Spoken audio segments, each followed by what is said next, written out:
assureront le service. On en parlait tout à l'heure, elle commémore l'arrivée des premiers Français en Guadeloupe, mais depuis son implantation en début d'année, une stèle suscite sur l'île Sœur la controverse.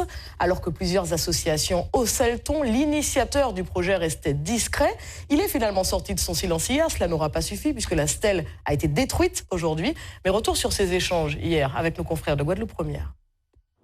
La stèle qui commémore l'arrivée des premiers Français en Guadeloupe est un bloc imposant, massif et sûrement à l'épreuve du temps, mais pas de la critique. Cette association et organisation parmi lesquelles le LKP ont saisi le tribunal administratif de Basse-Terre après son édification. La vérité, c'est qu'il était en 1635, les colons débarquaient en Guadeloupe et à partir de ce moment-là, ça, c'est les massacres, c'est les viols, c'est la mise en esclavage des millions et des millions d'êtres humains. Et que aujourd'hui là, les yoka déposé un stèle, les yoka insulté moun comme ça, c'est une résurgence à l'esprit colonial qui c'est un esprit raciste. Et c'est pour ça que nous avons appelé le maximum de Guadeloupéens à mobiliser non seulement demain, mais dans toute période là, il y a là pour nous dire non.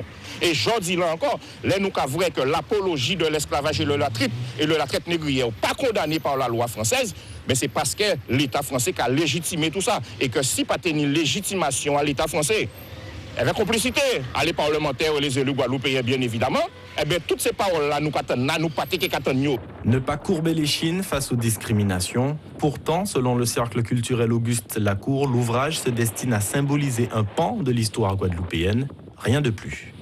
On peut dire que c'est un événement banal, commémorer ceux qui sont venus ici pour la première fois. Qu'est-ce que le reste a à voir? Rien, rien. C'est simplement, vous voyez, un événement comme il y en a des milliards dans l'histoire du monde et rien d'autre. Et donc, je pense que les Guadeloupéens devaient être très fiers. Parce qu'on aurait pu être espagnol, portugais, chinois, tout ce que vous voulez, vous savez. Eh bien, nous sommes français. Je pense que les gens, quand même, sont fiers d'être français en Guadeloupe. Si M. Domota pense que nous allons le harceler, non. C'est à lui à nous dire, moi, je veux discuter avec vous parce que je ne sais pas qu'est-ce que vous voulez faire. Mais je vais vous dire mon sentiment, et je ne suis pas le seul, monsieur, c'est qu'on a besoin d'un cheval, parfois, et qu'on est à pied dans une guerre, présumée guerre, on enfourche le premier cheval venu. Il a trouvé celui-là, bon, il l'enfourche. Mais s'il veut discuter avec nous, on est complètement ouvert, même à l'inviter, s'il veut, à participer à une réunion avec nous. Et il verra que nous sommes des gens paisibles, et que nous ne racontons pas d'histoire, et que nous sommes des vrais Guadeloupéens. Si les faits sont tenaces, les préjugés le sont tout autant. Le dialogue pourrait être un premier pas vers la connaissance et la compréhension de l'autre. Allez, priorité à la principale actualité du jour, la municipale